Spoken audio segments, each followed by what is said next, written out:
Bulletin with a story now. The country's under-17 boys national team will be heading to Qatar in November later on this year for the FIFA World Cup. So Amajimbos secured qualification to the global showpiece at the recently concluded Africa Cup of Nations tournament at the under-17 level. Currently, that concluded in Morocco just last night, where the team ended the campaign at the quarterfinal stages. South Africa will be one of 10 countries representing the African continent. Now, joining us in studio this morning to have a chat to us about the Afcon competition and, of course, the World Cup qualification is the head coach of the side, Vela Khumalo. A very good morning to you, coach, and thank you so much for joining us this morning on Newzroom Afrika. Good morning, and good morning to your viewers. So, how was the Africa Cup of Nations tournament? How do you reflect on the performance from Amajimbos? Look, I think it was a good experience. Performance-wise, it could have been better, but I think it was a good experience for the boys. And I think importantly, I need to start saying this. I need to thank the parents of these kids. I think they deserve all this credit for making sure that our kids are at where they are now. The parents, the association, SAFA, and the country at large. And back to your question, I think we take the experience and we learned out of it, and we then said we are going to be better in the World Cup. Yeah. And we'll speak about the World Cup. We'll speak about what this Afcon did in preparing you guys for the World Cup later on this year. But when you say the performances were good but could have been better, what do you mean by that? Look, before the in fact, let me take you through the preparation. When we go for preparations, I think we had enough time. But at the same time, we were destabilized by the MRI scan, wherein you look at the kids that qualifies to go in, and at the last minute, and we realized that few of our players, they were taken out of MRI scan, and that gave the imbalance to the team, but we did not have enough time. Yeah. And one will then say, why didn't we call the overseas-based players? But we did have the overseas-based players, and I think 4 of them, but they did not make the cut. I think the GD, maybe one would then acknowledge and recognize the development, how they develop GDL, how they development league here. It is so strong that we could not even take the overseas-based players. And we need to go aggressively, going to look out for players and beef up the team going to the World Cup. And one will then say, in the style of play of South Africans, we need to be more aggressive in the attacking third and the last third. So it says we must get strikers, we beef up the team. I think that is where we are at the moment, identifying and beefing up the team before the World Cup.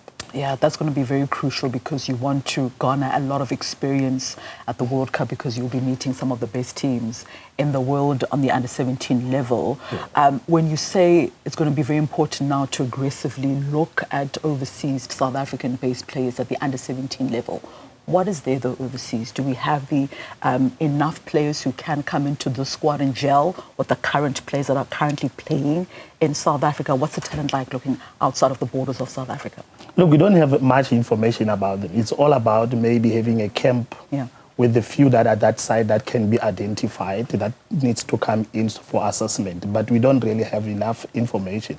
But as soon as we get that information, which we are busy looking for, as soon as we get that, we'll maybe perhaps call them for the camp. And when they come in for the camp, that's when we'll do our assessment and see if we can get few of them, if there are good players there, which I believe that they are. And if we get those, then it will be a cherry on top. But I so wish that we can get them because we are very thin in the up or on the last third, or with the strikers or the wingers. That's where we needed to beef up, and it's working. But I need to go out and look for players, even in the whole of South Africa, all the regions in South Africa of SAFA. I need to go all out there and get players, and with the scouts that are there. Yeah. One of the things also that you said after, I think it was that match against Morocco in the quarterfinals, 3-1, you said that the team lacked decision-making in the final third. You also just alluded to it, that you need wings to come in. That's something that you'll be looking for going into the World Cup. Is it a matter of, is it a coaching problem where you have to sort of teach these kids how to make decisions in the final third? Is it a coaching issue, or is it more of teaching these kids consistently that this is what you need to do in the final third? This is what you need to do when you are in the box and have the ball to score. Where is the problem there? Where do you think it's lacking? Is it a coaching problem, or is it more of teaching these kids and drilling it in their minds that this is what you need to do when you're in the final third? Look, I think generally it's a problem in South Africa. We are the ball-playing team, a country want to play, but I don't think we even have in our different coaching departments. We don't even have coaches that are dealing necessarily only on scoring. And maybe, again, before the youth coaches can kill me, I really want to appreciate their work that they're putting on these boys, because I get them for a few days. And all the South African youth coaches, I really appreciate it. It is not because of me, it is them that are doing that. Maybe assignment to them will be then, where do I get strikers? They need to work on the strikers so that we can get the strikers. Because generally, the problem in South Africa, if you look at PSL, we're scoring less goals. And who's scoring goals? It's the players from outside. Our players, maybe they will be at 9, at not really double figures. It is also happening at youth level. So we really need to develop more of the strikers at this age, just so that when they grow, going to under 20, under 23, Bafana, now we know we don't have a challenge with the strikers. So it's a big task for our youth coaches and the teachers as well, because, you know, I'm a teacher, so I know this thing starts from school. So the teachers must also, teachers that are involved in football, they really need to come up and help those coaches out there.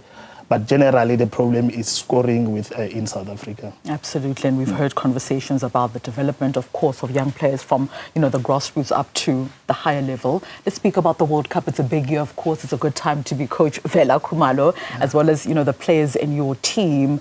What is the preparation like going to be for you now to get this team ready for the World Cup? Have you already sat down with Safa to have now a conversation about the plans, getting ready for Qatar, the camps, as well as the preparation matches? Look, the plan has always been there. It was all about saying let's qualify, which I made it clear to say going there, it's more about qualifying. And the plan is also there, and it's all about the camps that are coming in. And perhaps maybe to share a little bit with you, it's camps to playing one of the South American team, one of the North American teams, because all of these teams are coming in. So if we have more than 3 camps and friendlies, that will also help us a great deal and identifying those players and having camps with the overseas-based players. So those are the plans that we have in place. We spoke to Safa about it. They've approved them. So it's all about us starting with the camps and preparing those kids. It's a big stage for them. It's a big experience for everyone. And we're just so looking forward to this important event of our lifetime. Yeah, and to wrap up this conversation, do the players sort of understand the magnitude, Coach Vela, of a World Cup? Like the under 17 kids, 16 and 17-year-olds, do they understand that they're heading to the World Cup at the under 17 level? Has it come? Do they understand it? Partially so they understand, because as you rightfully said, they are under 17, they're still young. And to them, it's that big stage. And when one will look at the fundamental factors of performance, you then say, socially, are they okay? Tactically, are they okay? Technically, are they okay? Mentally, are they okay? So those are all the aspects that one needs to deal with when these kids are coming into the camp, which we, in a way, dealt with. You know, there are so many things that you're dealing with. Schools also, to say they are not in class, there's tournaments, they are awkward at the awkward times. How do we now get the balance between them going to school, them going to the camp? Do we have tutors coming in to help out? And I'm also helping out as a teacher to them also. So there's a combination of factors where the two departments, honestly, they need to meet. Department of Sports, Department of Education, just to meet and iron out and work out this. This is a big stage for the small boys, and I'm really happy. I'm happy for these boys. I'm happy for myself. I'm happy for the country that we have qualified, and we are going to look better than when we are in the World Cup. Right, Coach Vela Khumalo, thank you so much for your time.